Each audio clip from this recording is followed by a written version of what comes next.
Hello and welcome to a Thursday night showdown show. Really interesting one, in my opinion, between the Dallas Cowboys and the Taysom Hill-led New Orleans Saints. As always, I am joined by the showdown virgin himself, dedicating his life to third-string tight ends, third-string running backs, fifth-string wide receivers. What a life it is for Cody Main. How you doing today, buddy? I'm good, Adam. We just saw both of these teams in prime time last week on the Thanksgiving slate. So a whole different setup this week. So I'm excited to get into it.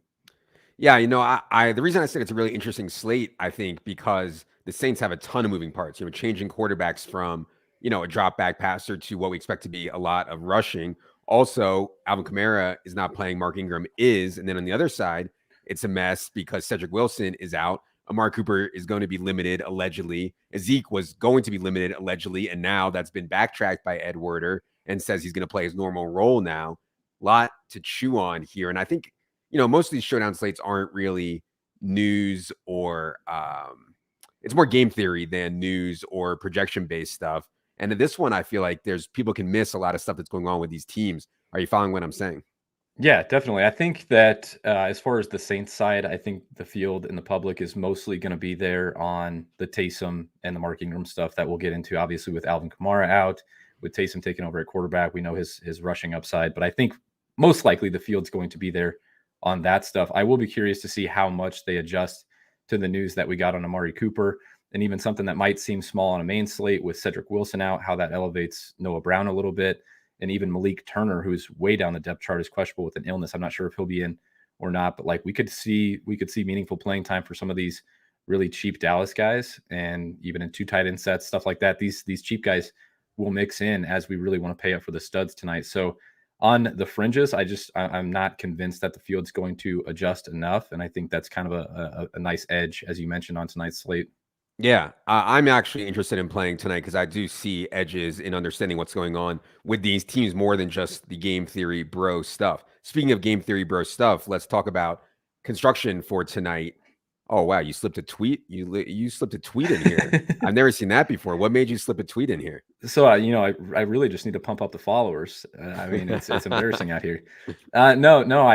We can jump right into it because I think that 5-1 is pretty interesting tonight. And generally, I would think that that's kind of the side the public's on.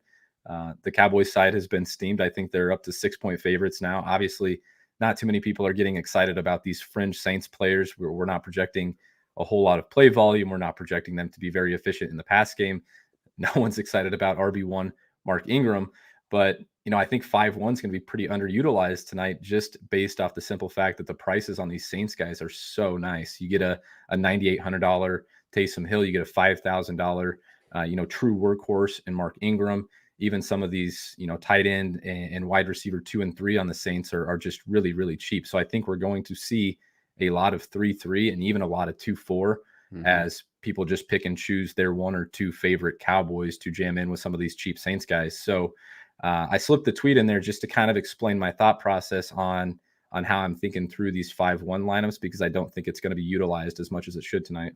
Yeah, it's interesting. My sentiment from just maybe being on Twitter or whatever was that like people think the Saints are drawing dead to have a good offense, because tackles are out. Ramczyk is out. Kamara is out. They're going to Taysom. I understand they have a lot of problems. And I feel like people are just like writing them off like, oh, Saints aren't gonna be able to move the ball at all tonight. But I understand what you're saying from a pricing perspective, which we'll get to here in a second. Saints stuff is indeed really cheap.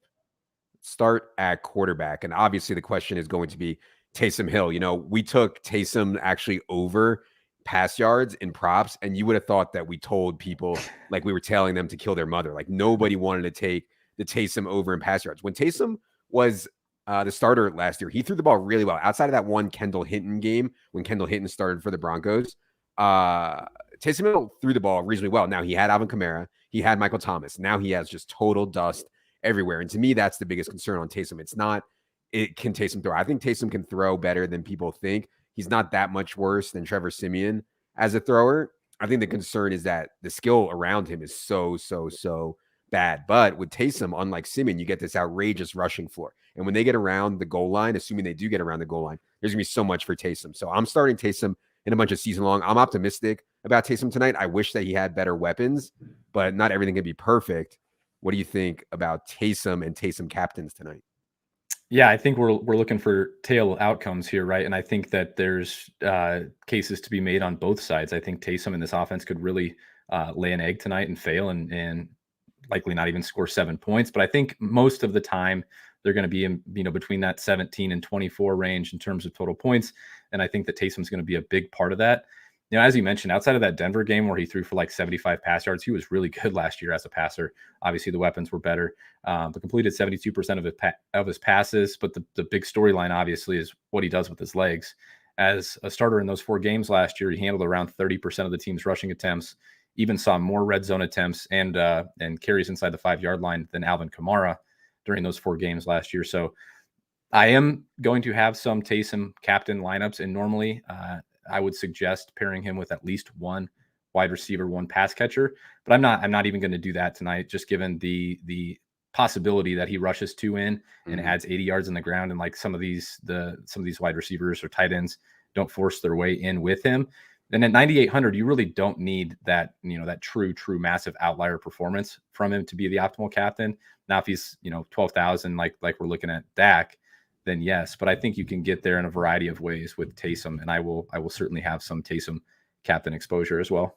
Yeah, it's not as extreme as the Josh Allen stuff with Taysom, but it's close. Like when the Bills score, Josh Allen is like so involved. He's either running it in or he's throwing it in. It's not the same with Taysom because they can run it in with someone else. They use their running backs a little bit more, but still, I mean, Taysom is like on that kind of spectrum with Josh Allen to me as how they account for touchdowns. And so obviously, like, we're trying to think about how the Saints account for touchdowns here in the event they score 20, 25 points in this game. Taysom's going to be really involved in it. The Saints defense has turned into, as Evan pointed out in matchups, a bit of a pass funnel. It's really hard to run on the Saints. I don't expect a lot of efficiency from Mark Ingram tonight, although I do think Mark Ingram is 100%, so they say, and he will be the feature back, and I think he's, a good player. I think that it's tough to run on them, period. So this sets up as a Dak spot. Now, it's a little bit confusing because Amari is allegedly going to be limited and Cedric Wilson is out. So talk about Dak captain, and Dak stacking. Yeah, Dak's expensive, and this slate, given the options we have on the Saints, isn't all that difficult to fit him in a captain. But if you do that, you're making some concessions. You're probably not getting in multiple skill position studs on the Cowboys side if you've got him at captain. So you're kind of looking at some of these fringier wide receivers and tight ends that I mentioned off the top if you want to go that route.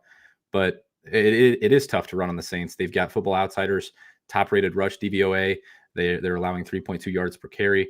And we have seen Kellen Moore be a little bit more opponent specific in terms of play calling in the past.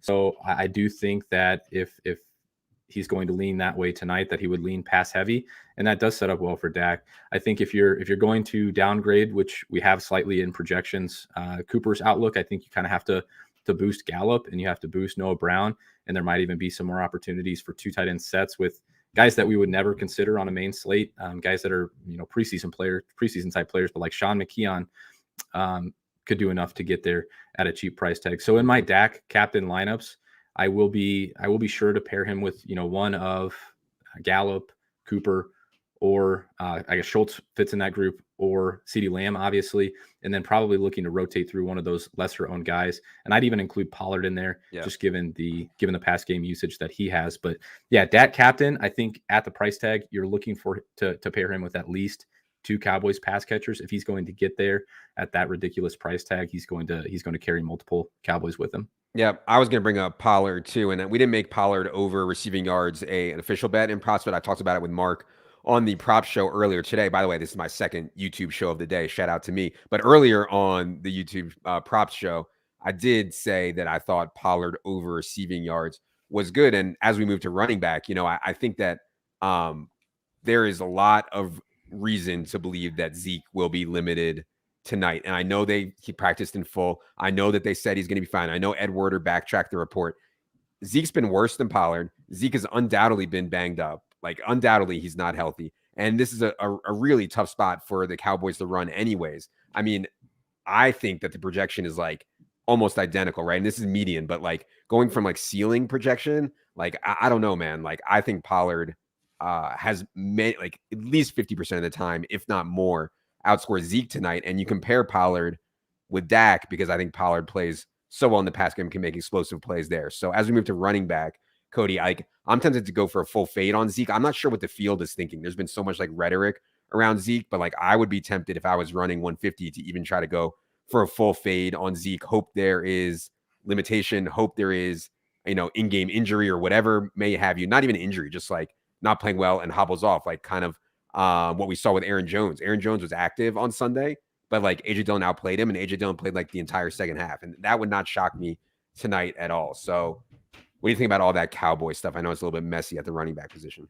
I think Zeke just has to be incentivized to get out there and play, regardless of what sort of knee stiffness he's dealing with, and dealing with the inefficiencies in his own run game. Because if the coaching staff and if the general public got to see Pollard play a game without Zeke, I think we would all be pretty aware of Pollard being a better overall player than Zeke. So I'm with you on that front, just based off of the rhetoric that we heard this week and him practicing in full. And I don't want to take too much away from Jerry Jones's comments and all that stuff. I think that most of the time tonight, we're projecting out ranges of outcomes here. I think most of the time Zeke gets a standard workload, even if he's inefficient. And that could come with 3, 4, 5 goal line carries if this offense is rolling. So I think if you're playing Zeke, you're not playing him to rack up 100 plus yards on the ground. You're not playing him to rack up a bunch of receptions. Even you're mostly just playing for that 2 touchdown upside. Yeah. I will say with the price tags on both of these guys, they won't be played together hardly at all, despite the strong high ownership projections we have on both of them. So I'm totally okay playing them together in the same lineup. I wouldn't even totally group out like Zeke captain plus Pollard. I would negatively correlate that just so you don't get a ton of it. But I just think that there's outcomes where most of the rushing production or most of the offensive production and scoring goes through both of these guys. So you could end up with so much of the field on the pass game. We just get these high touchdown games from both of these running backs. Yeah, I want to be clear that we have roughly the same yardage and usage projections for Zeke and Pollard. The reason that Zeke is coming in a little bit higher in projection is just touchdown equity. Obviously, like Zeke is more likely to score touchdowns tonight, and that's why he does have the higher base projection. The other side, we were assuming Alvin Kamara out for most of this week. Mark Ingram appears to be 100%, and like, when Mark Ingram's been 100%, they haven't really shown much interest in using any other guys. Like maybe sparingly, they use Tony Jones a little bit tonight, but it seems like it's going to be the Mark Ingram show. Plays well in the pass game. I think is still a fine runner, even at his advanced age relative to other running backs in the league. Obviously, the problem is you lose, like with the Christian McCaffrey thing, you lose touchdown equity when your quarterback is Taysom Hill, who's a candidate for goal line carries, unlike Trevor Siemian, unlike Jameis Winston. So what do you think about Mark Ingram tonight? Because my God, he is going to be massively owned considering this price tag. Yeah, the 5K price tag was nice when we thought that Kamara might be in at the beginning of the week. I thought it was kind of a compelling slate from that perspective. But now you get a workhorse Mark Ingram at 5K, projects as one of the top overall plays on the slate, let alone, top value. And as you mentioned, he's just been a workhorse with Kamara out the few games that he's been back with the Saints, handling 83% of the rushing attempts, 100% of the red zone attempts, 100% of the attempts inside the 5-yard line. Adds a 21% target share. That's likely to come down with Taysom at quarterback. I don't think he'll see as many targets as he had in the previous couple of games, but it's tough to get away from at 5K. He's a starting point in cash games, and I think in tournaments you have a real decision point that if you're going to play this Saints side, I think you kind of have to choose between one of Ingram or Hill. If you're playing both, you're just going to run into so many duplications in tournaments. Yep. Okay.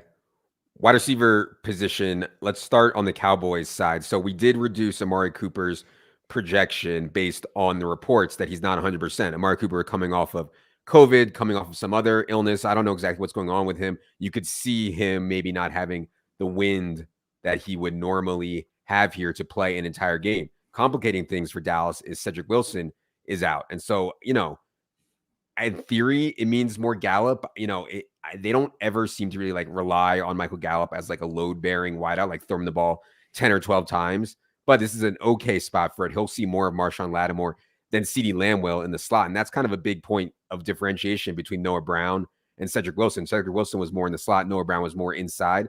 I'm sorry, Cedric Wilson was more in the slot. Noah Brown is more outside. And so you can see outcomes where CeeDee Lamb is in the slot for most of this game. And that is really where you want to attack this Saints defense, PJ Williams, et cetera, et cetera. So what do you think about the Cowboys wide receivers? I feel like with this report, like nobody's going to play Amari. Like we might even be heavy here at 32% on Amari after what's been said.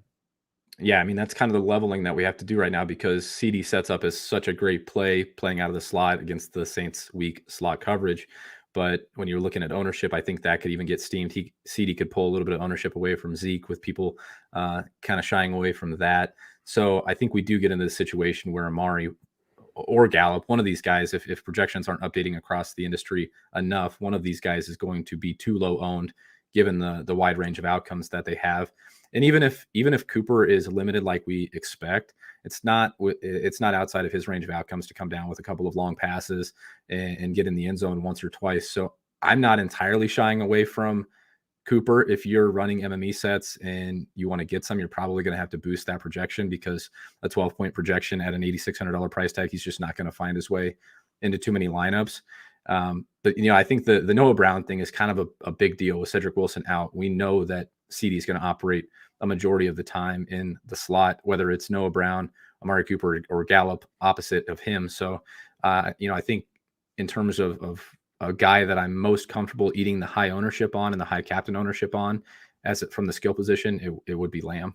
We have a really low projection on Noah Brown. I feel like no one's going to play him, but if Amari really doesn't play very much in this game, Noah Brown will at least be out there at this cheap price tag. What do you think about him? Yeah, absolutely. And you can do things in optimizers just to, if this lineup does not include Amari Cooper, you can boost the projection a little bit on Noah Brown, or do the same thing. If it doesn't include Gallup, you can boost that projection a little bit on Noah Brown. I feel like something's got to give, right? Like if Cooper's going to be as limited as we expect him to be, then somebody's going to have to eat up those snaps as either the third wide receiver, or they're just going to run more two tight end or more two running back sets. So again, something's got to give a little bit here, and somebody's projection or outcome tonight is going to be elevated because of the Cooper situation. Saints wide receivers are a mess, man. I mean, we have a bet on Marquez Callaway under, I think it was 35.5 receiving yards. He's lost a little bit of work lately. I think they'll rotate all four of these guys: Lil Jordan, Callaway, Deontay Harris, and Traquan being the most solid of the bunch. It's hard to feel good about any of them. Really, do you have any interest? I mean, we have to have some interest because this is Showdown, and Showdown bros have interest in every single person across the board. But I guess who would be your favorite wide receiver here if you're stacking with Taysom or any other Saints wide receiver thoughts?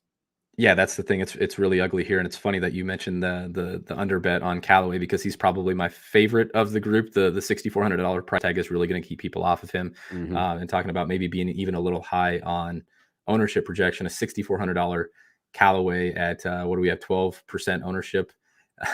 I mean, there's so much better plays that are cheaper on this slate, just from a raw projection standpoint.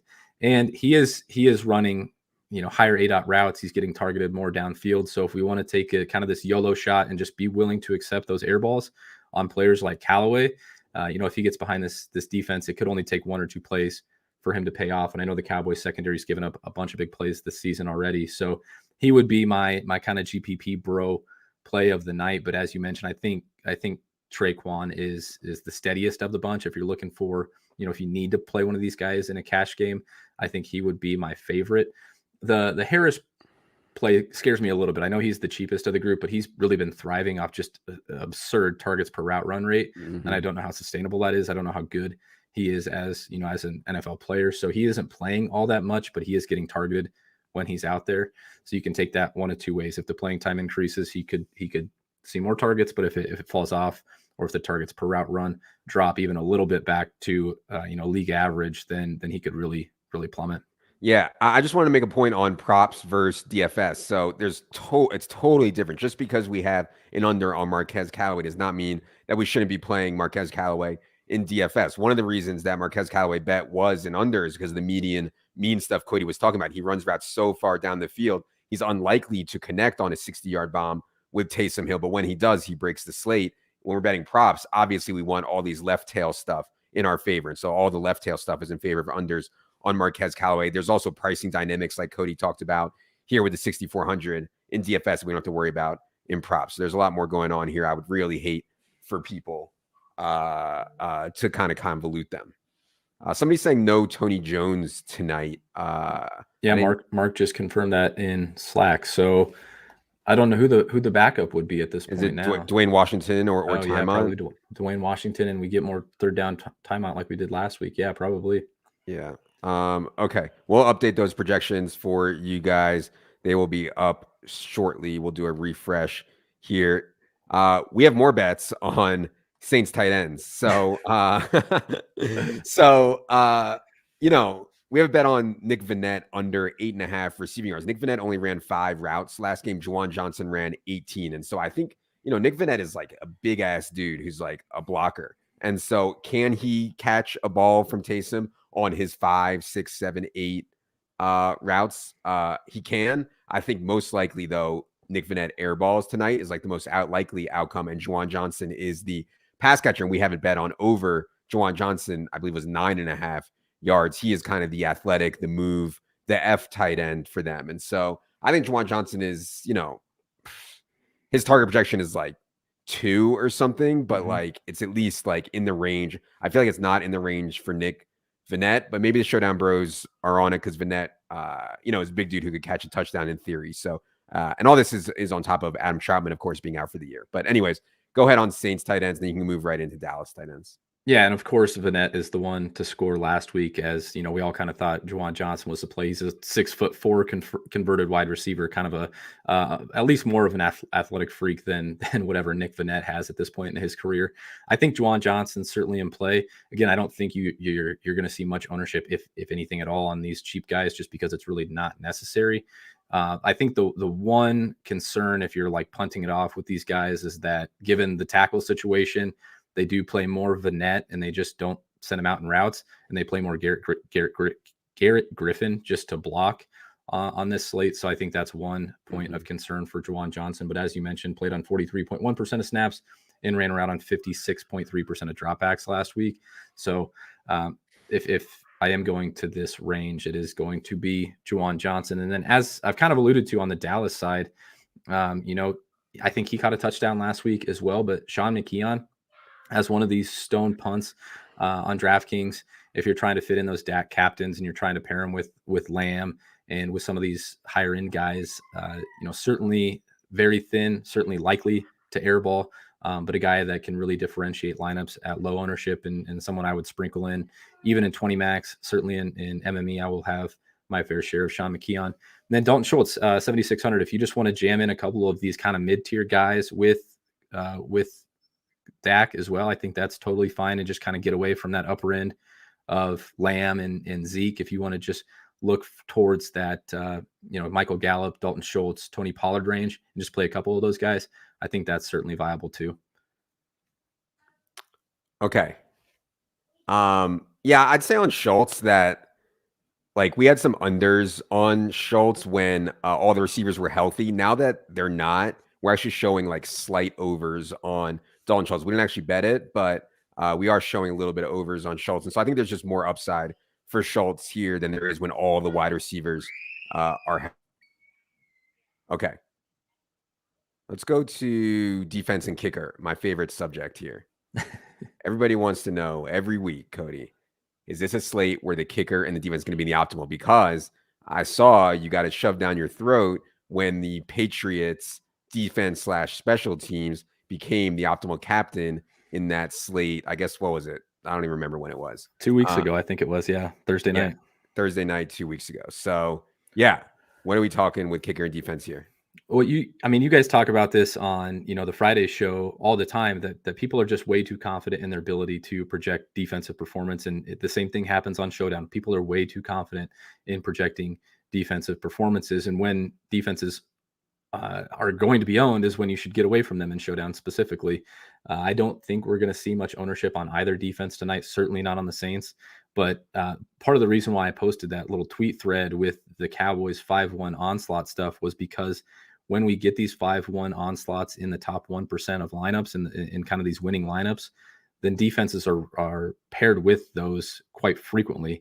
So I do think if you're gonna assume that the Saints offense struggles with Taysom Hill, with the tackles out, they don't get much going, and you want to run these 5-1 lineups, then I think Cowboys DST is certainly viable.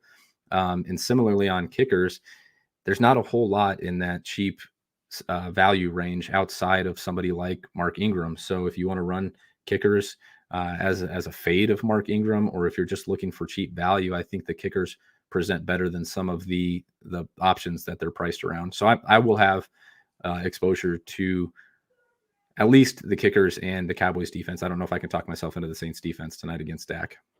All right, sir. We have a few minutes here until the flag plants. Have maybe 1 or 2 minutes to take some questions from people. If you have questions, go ahead and get them in now. Casey asks, is it Malik Turner season over Noah Brown? That would surprise me a little bit, but any thoughts on Malik Turner? Yeah, I would imagine that he's active now. If we've gotten that news, I know he had some questions with an illness, but if he's active, I still think that it's Noah Brown, but a guy that you would really only mix in really deep large field MME stuff. Okay, let's go down here to, is someone's kid dying in the background? It's a fair question, but this is how it is every day of my life for the last 6 years. And so, yeah, all I can say is practice safe intercourse, guys. I mean, you don't want this. Where's Tunchi? Yeah, where is Tunchi? Yeah, we no FanDuel talk today. Favorite bring back in the 5-1, assuming you're going 5 Cowboys and 1 Saint, who would be your favorite bring back on the Saints? So historically, most often it is a wide receiver or a running back that finds their way into the 5-1s. That just makes sense. You know, you're hoping for the 1 touchdown, or you're hoping for them to rack up receptions, on PPR sites like DraftKings. So I would most often prefer a wide receiver or running back. I know I'm going to get the question, if I haven't already seen it, would you do Taysom Hill as the 1 in the bring back? I would, and I will, but I would just be very cautious about the 5 Cowboys that you have on the other side, because you're just eating a ton of ownership if you're playing Cowboys chalk plus Taysom. So if you're asking for a specific answer, it's going to be one of those 3 gross wide receivers that we just mentioned, and probably most often Marquez Callaway.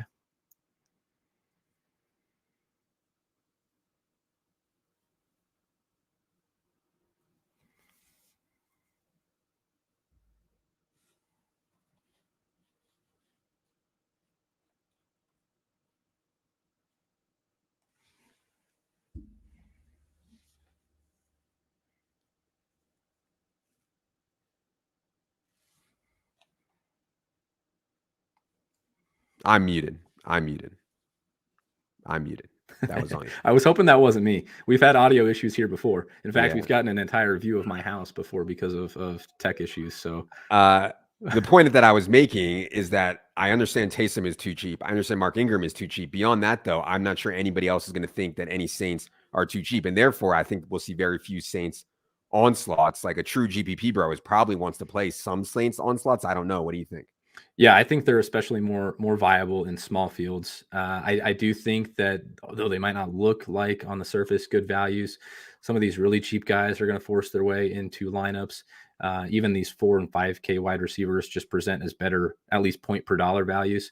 So anybody using optimizers is probably going to get more of them than you would expect. But in small fields where a lot of people are hand building, you're going to get a lot of teams that just start with Taysom and Mark Ingram and then pick their 4 favorite Cowboys. So if you want to, flip the script there in small field and single entry and 3 max and go 2-4 Saints heavy teams, or even 5-1 Saints heavy teams, I don't think you need to go that crazy. But if you want to run that classic 2-4 that we always talk about, I think that's more viable in smaller field stuff. All right. Ingram is captain in cash. Or do we need to get a little bit more creative? I think it would either be Ingram or one of the 2 running back, either Ingram or one of the 2 quarterbacks at captain in cash for me. But I don't play much cash on Showdown. I don't know if you have a opinion there. No, and I'm trying to play a little bit more, but as most people know that have interacted with me in the Discord, I'm not playing much cash. I think Taysom would be my cash quarterback tonight. Yeah. Will the Saints quarterback split time? I don't think so. I think that Peyton is ready to see what Taysom can do as the full-time starter. Yes, I see a bunch of people telling me that I am on mute. Thank you. Do people actually play cash? And the Showdown seems way too degen. Buddy. People are playing everything at all times. Do not worry. Nice, thankful turkey in the background. Thank you. I also was a gift from my wife, the Skin to Fur, one of the seminal novels of our generation. The book cover is back there if you can see that. I'm still looking for more stuff for the background. Season long Taysom versus Heineke. It would be Taysom for me. A lot of these season long questions are going to be Taysom. Okay, enough's enough, Cody. We have kids dying in the background. We need to get to the flag plants. I will give you the honors. All right. I really wanted to come in and flag plant a player. I know people are looking for player takes, but I think I've already talked enough about the player that I would flag plant. And it's one of these dink specials, likely a 0 or 60 type of guy, probably not actually 60. But if I was going to flag plant a player, it would be Marquez Callaway. I'm hoping he gets behind this Cowboys defense that, really relies on turnovers and kind of plays aggressive. If he gets behind the defense, Taysom hits him once or twice, he could get there. But my actual flag plant is going to be a construction. Talked a lot about that as well. I think I'm flag planting Cowboys 5-1 is the optimal lineup construction tonight in large field tournaments, and I don't think it's going to be all that owned. So if you are playing MME, if you're playing 20 max, I don't think you need to go nuts and have 50, 75, 100% exposure to this type of roster construction. But I do think that it will be underutilized in 15, 20, 25% of your lineups if you're building a portfolio. Makes sense to me. You're enticing me to join the MME bros tonight. Just maybe lock the 5-1 and fire away. All right. I am going to go with a player take, and it's not too far off the board, and it is Tony Pollard. I think one thing that we've seen historically with Jerry Jones is he either doesn't know what he's talking about, or he's just outright lying, or he's just overly optimistic. And I think all of those things come into play here with Ezekiel Elliott. And so I think there's a lot of outcomes here where it's just the game plan is just to have them both play about even, which I think is totally in the realm. B, Zeke is limited and they want to take it easy on him on a short week. Pollard plays more. And C, Zeke gets out there, realizes that he's on a short week. His knee is all messed up. He can't even finish the game, similar to what we saw with A.J. Dillon and Aaron Jones on Sunday. And so I'm going with Tony Pollard, one of the best running backs in the NFL. Laughable that he's behind Ezekiel Elliott. Island game, coming out party for Tony Pollard tonight. He is in the optimal lineup. All right. That's going to do it for this Showdown show. I need to go make sure that nobody is in fact dead outside of that door. Cody has a bunch of Virgin Showdown lineups to get to. I know you guys do as well. I appreciate you all being here. We'll be back Friday night, not on YouTube. We will be subscriber only with Wiggins and Silva to talk main slate, the man's game, main slate tomorrow night, Friday night. For Cody, for producer Adam, I am Adam. Good luck, everybody.